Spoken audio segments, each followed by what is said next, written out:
What power system challenges have you faced? Have you had that sinking feeling in your gut and thought, what more could I have done to prevent something like this? Well, there are issues in your electrical system that you could know, but don't. So what could possibly go wrong? More things than you could possibly begin to imagine. You're not going to think about a time when a pole top is going to fall off and land in the bed of one of your employees' trucks in the parking lot and shutting down your process with it. Those are just some things that you can't know. What I want to focus in on are those things that you could know. Could you know that you've got an 86 relay that is not going to operate when the relay calls for a trip, significantly damaging your main power system to your glass plant, shutting down your furnace?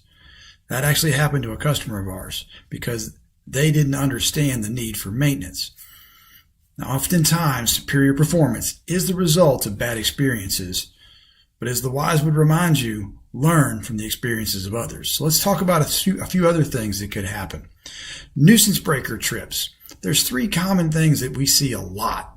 The first one is easy. It's got to do with the settings of the breaker. Oftentimes we find ground faults that are set at minimum pickup and minimum delay, and I'll tell you, a 4,000 amp breaker is always going to lose to a 20 amp breaker when it's set up at minimum settings.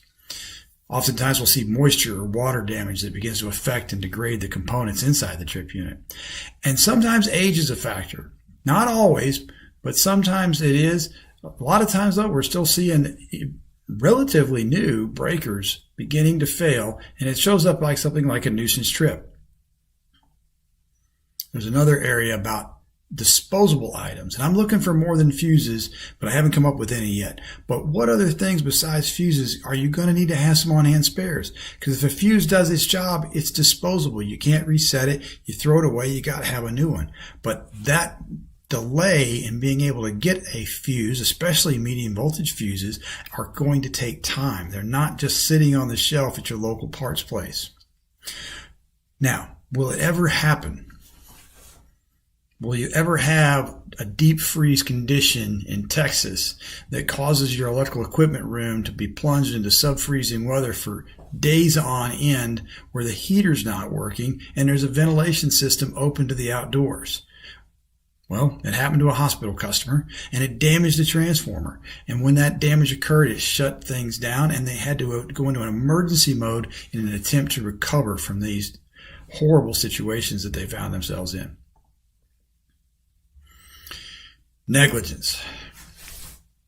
Unsafe, unreliable, pending catastrophic failure. There are just some things in the power system that we come across that are just amazing to me, that people do not understand the importance of what the electrical equipment is serving and how it can fail.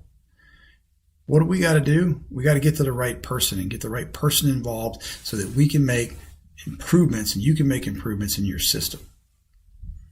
Now, our solutions fall into three broad categories: acceptance testing, maintenance testing, and modernization and monitoring.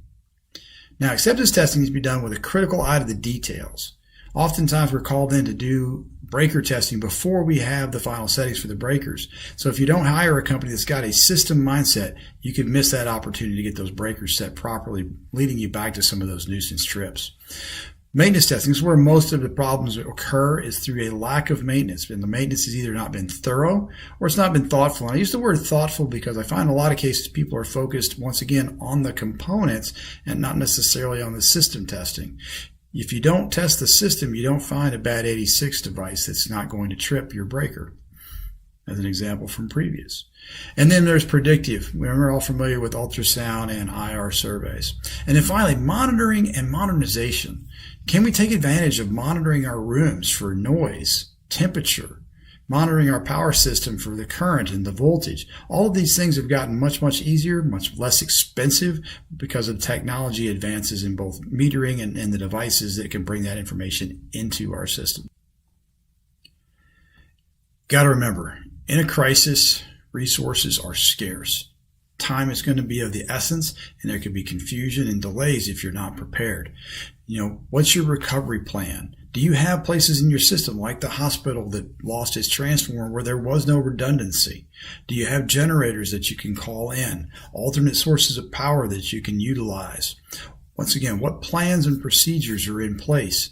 Who are your partners? Who are you going to call when you need a breaker, when you need that fuse that you don't have on hand? And then really, what on-hand spares should you have, and who can help you determine the best and most economical way to achieve that? And ultimately, where do your issues hide? Where is your lack of maintenance? Where's your lack of redundancy? What monitoring could you add? And could you go and do a better job of acceptance testing on the next project that you do have to take on?